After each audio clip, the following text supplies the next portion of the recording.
तो हमारी इच्छा थी, बड़ा हमारा सेवकी शिष्य था, तो इसलिए हमारी इच्छा हुई कि हम उससे जाते जाते कुछ उसके कान में हम मंत्र देना चाहते। सोई गुरुजी पहुंच गए, कान में मंत्र दिया। फिर गुरुजी ने कहा कि अरे देखो, जैसे ही गुरुजी को देखा महाराज, गुरुजी आगे बढ़े, सोई बेटा पकड़ के गुरुजी को रोने लगा। अरे गुरुजी देखिए तो पिताजी चले गए। अरे आप तो त्रिकालदर्शी संत थे, आप ही कुछ बता देते हैं, कोई उपाय बता देते हैं। अरे हम इनकी जगह चले जाते हैं, पर हमारे पिताजी क्यों गए? कुछ तो करिए, आप तो संत हैं, कुछ भी कर सकते हैं। गुरुजी ने तुरंत आंख वाँख बंद करी। उसके बाद गुरुजी ने कहा सुनो, एक उपाय सुझाए मुझे। बोले क्या? बोले मैं अभी आंख बंद करके भगवान से, यमराज जी से एक प्रार्थना करी, सो यमराज जी ने मुझे एक आदेश दे दिया। क्या आदेश?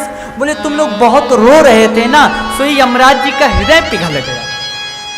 पर देखो, यमराज जी ने कहा कि देखो भाई, हम यहाँ एक प्राण को लेने आए थे, तो हम किसी ना किसी को तो मरना पड़ेगा, क्योंकि अब हम खाली हाथ तो जा नहीं सकते। पर ये बच्चे और इनकी पत्नी जो है सेठ जी की, बड़ी रुदन कर रही थी, तो इसलिए इनको एक हम विकल्प देते हैं। क्या विकल्प?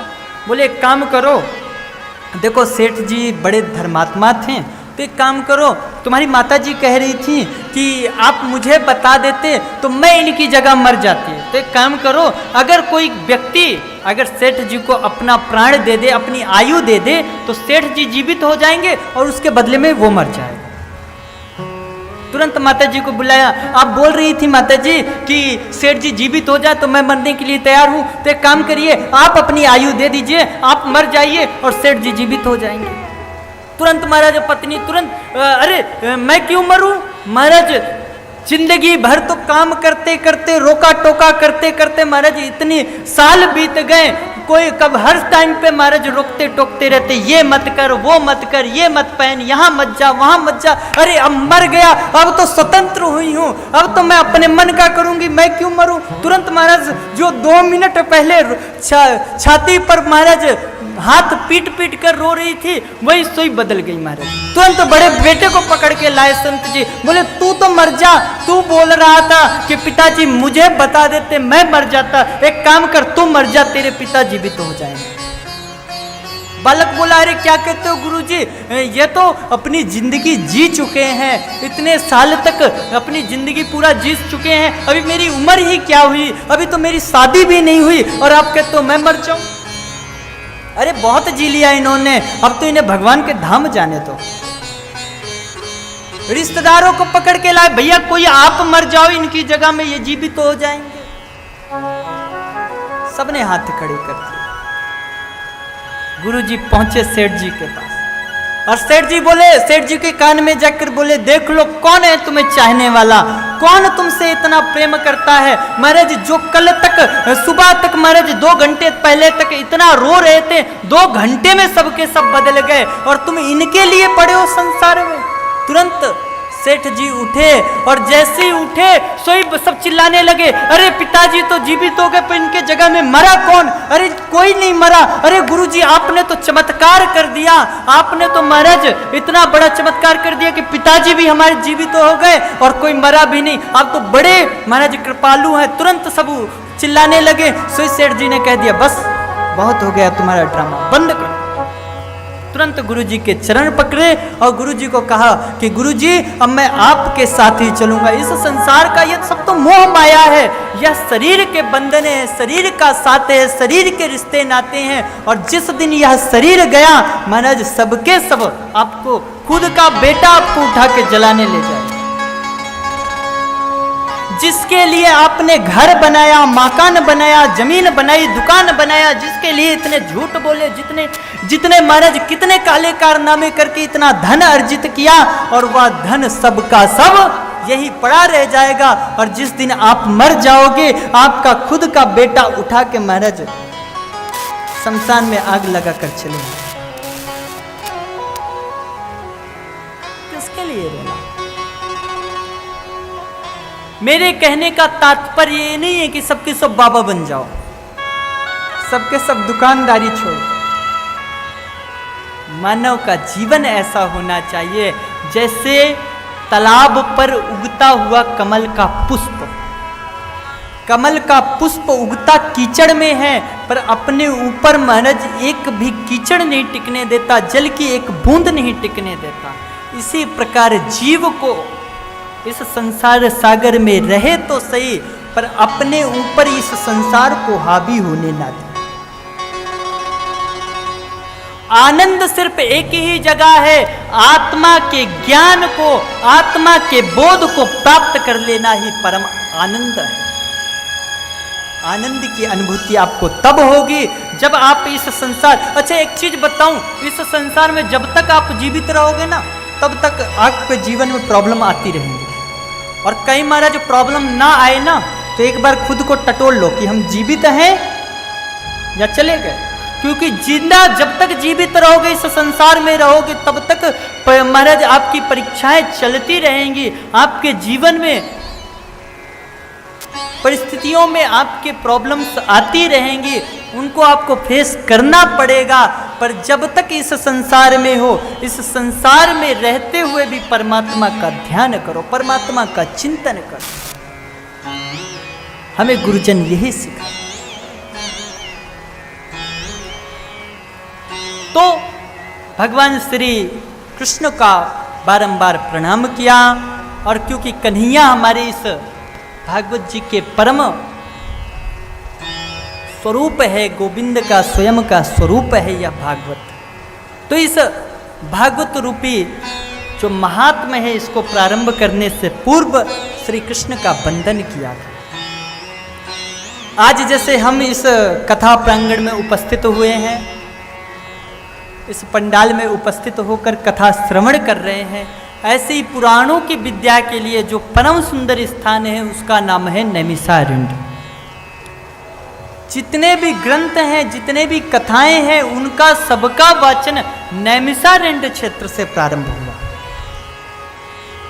कहते हैं कि कोई भी चीज अगर आपको जानना है, सुनना है, आपको प्राप्त करना है, तो उसके लिए प्राप्त करने वाला भी होना चाहिए। तो जो प्राप्त करने वाले संत हैं वो हैं सौनक ऋषि, जिनकी संख्या 88,000 है, और सबके सब संत विराजमान हैं नैमिषारण्य क्षेत्र पर। उन बड़े विशाल संत मंडल के बीच में जो ऋषि बैठे हुए हैं, उन्हीं को सौनक आदि ऋषि कहते हैं। और वही सौनक आदि ऋषि महाराज सूत जी, जो कि परम विद्वान हैं और मात्र 20 वर्ष के, वह 20 वर्षीय परम युवा श्री सूत जी महाराज, जो कि सौनक आदि ऋषि, जो कि 88,000 संत जन हैं, जिनकी उम्र महाराज हजारों लाखों वर्ष है, ऐसे परम विद्वान संत जन विराजित हैं। और उनके समक्ष जो वक्ता बैठे हुए हैं, वो मात्र 20 वर्षीय श्री सूत जी महाराज विराजित हैं। और जैसे सूत जी को देखा, उन महाराज 88,000 संत जन खड़े होकर उन्हें प्रणाम करते, और प्रणाम करके उन्हें दिव्य आसन पे बिठाया। उन्होंने तुरंत कह दिया, अरे प्रभु आप मुझे प्रणाम करते हो, अरे मैं तो आपके बेटे के बराबर भी नहीं हूं और आप मुझे प्रणाम कर रहे हो। तब उन सौनक आदि ऋषियों ने कहा, दीक्षित, कोई आयु में बड़ा होता है, कोई कदाचित धन में बड़ा होता है, कोई पद प्रतिष्ठा में बड़ा होता है, परंतु जो ज्ञान में बड़े होते हैं वो सबसे बड़े होते हैं। तो उन्होंने कहा कि देखिए, आप हमसे आयु में तो निसंदेह आप छोटे हो, आपकी आयु बहुत कम है, पर आप हमसे ज्ञान में बहुत बड़े हो। धन वृद्धा बल वृद्धा आयु वृद्धा तथैव च ते सर्वेपि ज्ञान वृद्धाश्च किंकिराशिष किंकरा। बोले हम लोग आयु में हमसे बड़े हैं, परंतु आप ज्ञान में बहुत बड़े हो, और आप तो वेद व्यास जी के परम प्रिय शिष्य हो, तो आप हमारे हृदय में बैठे हुए अज्ञान को दूर करने के लिए करोड़ों सूर्य के समान हो।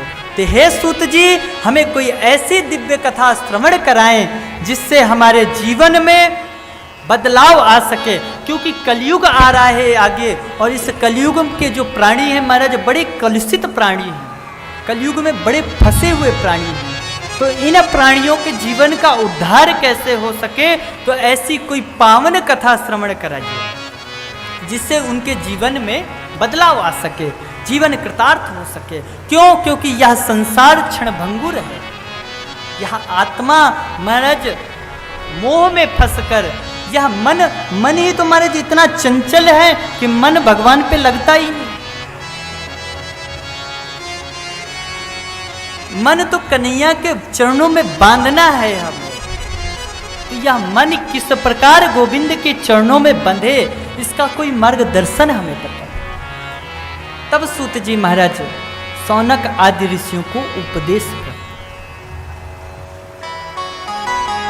यहीं से भागवत जी का महात्म प्रारंभ हो। सौनक आदि ऋषि कहते हैं, सूत जी महाराज कहते हैं, देखिए यह बात तो सही है कि यह संसार क्षणभंगुर है और इस संसार में जीव का कोई विश्वास नहीं है, कब किस समय हमारा साथ छोड़कर हमारी प्राण आत्मा चली जाए इसका कोई भरोसा नहीं है। और इसका भरोसा ना होते हुए भी हम महाराज इसी पर लगे रहते हैं। हमारा जो जीवन है इसी मन के चक्कर में, मन के बांधे बंध गए, मन तज बस्ती मार। मन ही तो बंधन का कारण है और मन ही मुक्ति का साधन है। अगर मन को संसार में लगाओगे तो बंधन में बंधोगे, और मन को अगर भगवान में लगाओगे तो भगवान में जाओ, मुक्ति की ओर प्रस्थान करोगे। मुक्ति का मतलब क्या होता है? मुक्ति का मतलब होता है मुक्त हो जाना। मुक्ति का अर्थ मरना नहीं है महाराज, मुक्ति का अर्थ है मुक्त हो जाना। इस संसार के भव सागर से मुक्त होकर ब्रह्म को प्राप्त कर लेना, ब्रह्म का अनुग्रह कर लेना, भगवान को पा लेना ही मुक्ति का एक साधन है। और संत जन तो हमारे महाराज कहते हैं कि प्रभु आप मिल जाओ, आप हमें मिल जाओ। हम ये कभी चाहते ही नहीं। भक्त कभी ये चाहता ही नहीं कि भगवान हमें मिल जाए। भक्त तो ये कहता है कि भगवान हम आपकी याद करते रहें, करते रहें, करते रहें, उसमें रोते रहें। उस रुदाने में महाराज रोते रोते हमारा जीवन जो उस कष्ट की अनुभूति करे, हम तो उस कष्ट में प्रसन्न हैं, हम आपको पाने में प्रसन्न नहीं हैं। क्यों? क्योंकि आप मिल जाओगे तो यह जो कष्ट पाने का महाराज यह सुख है ये हमसे दूर हो जाए। तो हम तो बस ये चाहते हैं कि ठाकुर जी आप हमें कष्ट दो, आप हमसे दूर रहो, और आप जितना हमसे दूर रहोगे ना उतना हम आपका भजन करेंगे। सुख भोजन प्राप्त करने में नहीं है, सुख भूख में है।